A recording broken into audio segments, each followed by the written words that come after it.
মুস্তাফিজকে আইপিএলে খেলে এখনো শেখার কিছু নাই। মুস্তাফিজের লার্নিং প্রসেস ওভার, বরঞ্চ মুস্তাফিজের থেকে শিখতে পারে ওইখানে আইপিএলে অনেক প্লেয়াররা। এতে বাংলাদেশের কোনো বেনিফিট হবে না, এটা মুস্তাফিজের কাছে থেকে অন্যদের বেনিফিট হবে।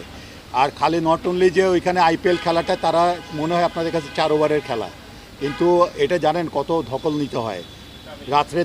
রাত্রেবেলাও কিন্তু তাদের ট্রাভেল করতে হয়, খেলা শেষে গিয়ে রাত 1টার সময় এয়ারপোর্টে ঘুমিয়ে থেকে তাদের ট্রাভেল করতে হয়, অনেক কষ্ট।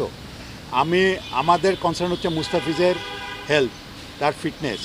আমরা ওইখানে তারা চাইবে তারা 100% তার থেকে নেওয়ার জন্য, তার ফিটনেসের দিকে কিন্তু তাদের কোনো মাথা ব্যথা নাই, কিন্তু আমাদের আছে।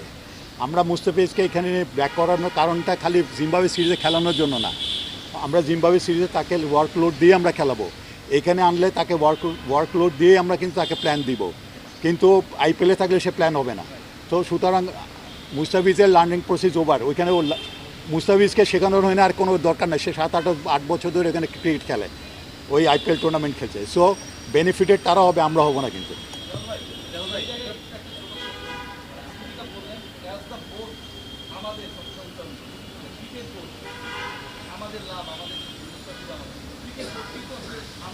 অবশ্যই ক্রিকেট আমাদের, ক্রিকেটের বাংলাদেশের ক্রিকেটের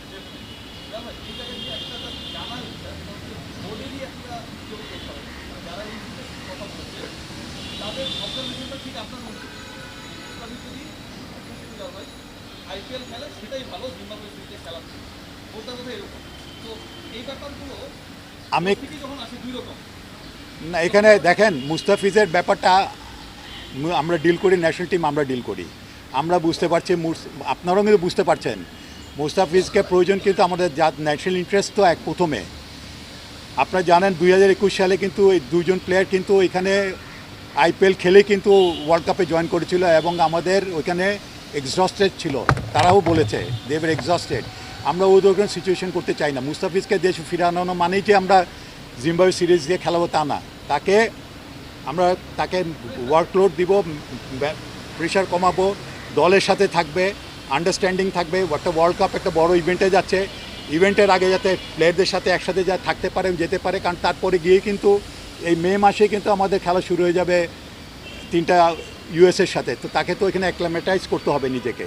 তো তাকে যাওয়ার আগে তো তাকে he has to be fit, physically fit. Exhausted হয়ে গেলে তো সে তো ডেলিভার করবে না, তাহলে আমার কি দরকার? আই নিড হিম। আমাকে তো সে যাতে ফ্রেশ মুস্তাফিজ চাই, এক্সস্টেড মুস্তাফিজ চাই না আমরা।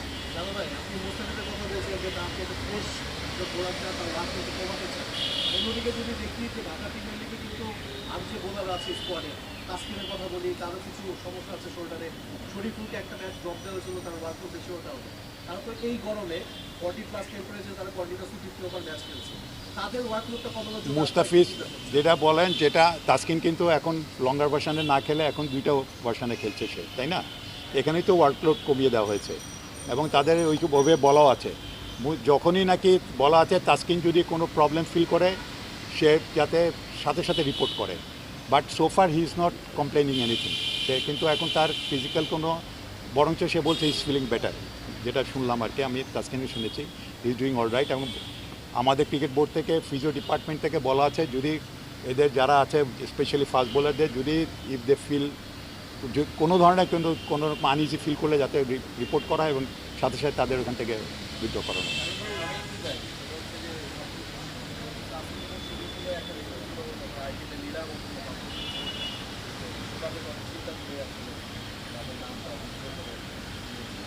না, শরীফুলেরটা কিন্তু এখানে আসে, তাসকিনের আসছিল। তাসকিন তখন 45% টিয়ার তার, এবং আমি তো একটু আগে বললাম আইপিএলে গেলে কিন্তু তাদের 100% তাদের থেকে বের করে নিবে তাদের পারফরমেন্স। সেই জায়গায় যদি মুস্তাফিজের মতো, মুস্তাফিজ যখন ইনজুরি হয়েছিল এইখান থেকে খেলে গিয়ে কাউন্টি ক্রিকেটে গিয়েছিল, এই লোডটা কিন্তু নিতে গিয়ে মুস্তাফিজকে আমরা 1.5 বছর পাই নাই, এবং সেই এফেক্টটা কিন্তু মুস্তাফিজের মধ্যে রয়ে গেছে। কিন্তু আমরা সেম অবস্থা তাসকিনের হোক আমরা চাই নাই।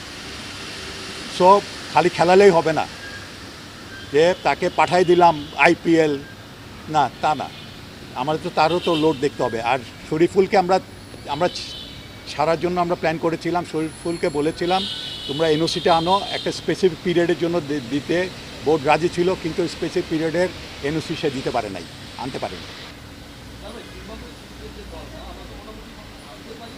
একটা ওয়ার্ল্ড কাপে 13 টিমই হবে।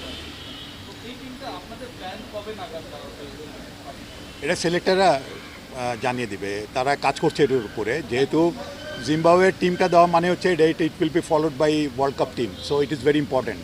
তার জন্য তারা চিন্তা ভাবনা করে কিন্তু টিমটা দেবেন। এই জন্য তারা এখন আজকেও বোধহয় তারা বসেছেন, কালকেও তারা বসেছিল, যেটা আমি জানি।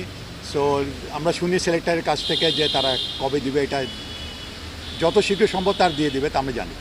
ভাই একটা বিষয় জানতে পেরেছি আমরা যে আমাদের মিডিয়াতেই এসেছে তামিম ইকবালের মানে ইনফিউশন নিয়ে যে আমাদের মিডিয়া আউটলেটের তথ্য মতো যে প্রেসিডেন্টের সঙ্গে তার কথাও হয়েছে যে ওয়ার্ল্ড কাপ টিমে তামিম ইকবালের ইনফিউশনটা মানে পসিবল হতে পারে।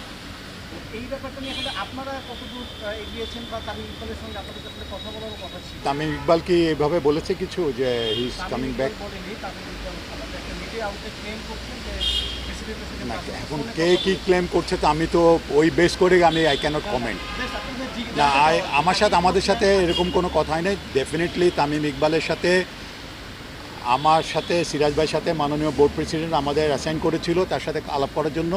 আমরা তার ক্রিকেট প্ল্যান নিয়ে আলাপ করেছি, একটা জায়গায় এসে আমরা আলাপ আলোচনাটা শেষ করেছি। আর এটা আমাদের কথা ছিল, আমরা মাননীয় বোর্ড প্রেসিডেন্ট ওনার কাছে আমাদের এই মিটিংয়ের আউটকামটা ওনাকে জানাবো, আমরা জানিয়েছি। এবং এখানে তামিম ইকবাল নিশ্চয় তার কোনো ক্রিকেট প্ল্যান নিয়ে আমাদের সাথে আলাপ করেছে। কী আলাপ করেছে এটা তো এখন আমি আপনাদের বলতে পারছি না। তো আমি একটু বলে নিই, তো এই জিনিসটা তামিম ইকবাল এবং আমাদের বোর্ড সভাপতি ওনাদের দুজনের মধ্যে আলাপ আলোচনার পরে আপনারা জানতে পারবেন যে আলটিমেটলি তামিম ইকবালের ক্রিকেট প্ল্যান কী, ফেরার ক্রিকেট প্ল্যানটা বলছি। শেষ করতে দেবেন। হ্যাঁ, জালাল ভাই, মানে আমাদের দেশে তো অনেক বাহাতি স্পিনার, মানে গত 20-25 বছর দেখি আপনারা সবসময় স্পিনারদের ফায়দার জন্য হয় ন্যাশনাল টিম বা পাইপলাইন এত বাহাতি স্পিনার সুনীল জোশী, বেডেল ব্যাটারি এরাতে এনেছেন। এবার আসলে একজন লেগ স্পিনিং কোচ মানে মোস্তাক আহমেদ অবশ্যই রিনোন অনেক মানে অনেক ইতিহাস আছে তার আসলে, পাশাপাশি একজন লেগ স্পিনার বা ন্যাশনাল টিমও আছে রিশাদ হোসেন। এটা একটা ব্লেসিং কিনা, পাশাপাশি তাকে আপনারা কোন জায়গাটাতে কাজে লাগাবেন এই শর্ট টার্মে? প্রথমে বলে নিই, মোটামুটি এখন আমরা তাকে নিয়ে এসেছি জিম্বাবুয়ে এবং ওয়ার্ল্ড কাপকে মাথায় রেখে, কিন্তু আলাপ আলোচনা হয়েছে লং টার্মের জন্যই, যাতে আমরা লং টার্মের জন্য বেনিফিট পেতে পারি সেই ধরনের আলাপ আলোচনা হয়েছে, বাট এখনও ফাইনাল করিনি আমরা। আর মুশতাক আহমেদের লেভেলের একজন স্পিনার যদি বাংলাদেশে আমাদের আসে, এবং আমরা জানেন যে আমাদের এখানে একজন ডানহাতি লেগ স্পিনারের ঘাটতি দেখছি, তো সে যদি আমাদের আরও other then Rishad already he is international side, এবং দুই একজন যারা আছে প্রমিজিং যারা লেগ স্পিনার্স আছে তাদের জন্য একটা বড় একটা সাপোর্ট। এবং তাদের থেকে মুশতাক আহমেদের কাছ থেকে যে নলেজ, তার এই ভাস্ট নলেজ, এই নলেজটা তাদের সাথে শেয়ার করাটা একটা বিরাট ব্যাপার হবে। অ্যাট দ্য সেম টাইম আমরা চাইবো যে মুশতাক আহমেদ আমাদের থাকা অবস্থাতে যাতে আমরা আরও আমাদের দেশে যদি আনাচে কানাচে কোনো যদি লেগ স্পিনার ভালো থাকে, এখন যারা এক্সপোজারটা পায়নি তাকে দিয়ে যদি আমরা এই ট্যালেন্ট মানে স্পিনার হান্টটা যদি করতে পারি আমাদের জন্য খুবই ভালো হবে। ক্রিকেটের আমাদের লেগ স্পিনার ভবিষ্যতের জন্য ভালো হবে।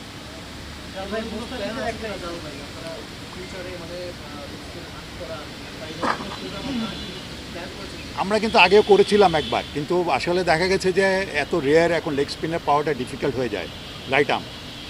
তারপরেও যদি কেউ আরও আসার পরেও ইন্সপায়ার্ড হতে পারে, যে কারণ মুশতাক আহমেদের কাছে থাকলে ডেফিনেটলি অনেক কিছু টিপস পাওয়া যাবে। তার এত অভিজ্ঞতা, এত ওয়ার্ল্ড কাপের অভিজ্ঞতা, নিজের অভিজ্ঞতা, কোচিং অ্যান্ড প্লেয়িং ক্যারিয়ারের অভিজ্ঞতা মিলে এটার তো একটা ডিফারেন্ট একটা এনভায়রনমেন্ট ক্রিয়েট করতে পারবে সে। তো সুতরাং ইট উইল বিগ হেল্প, এবং আশা করি সেই সাপোর্টটার জন্য হয়তো আমরা কিছু হয়তো পেতেও পারি কিছু।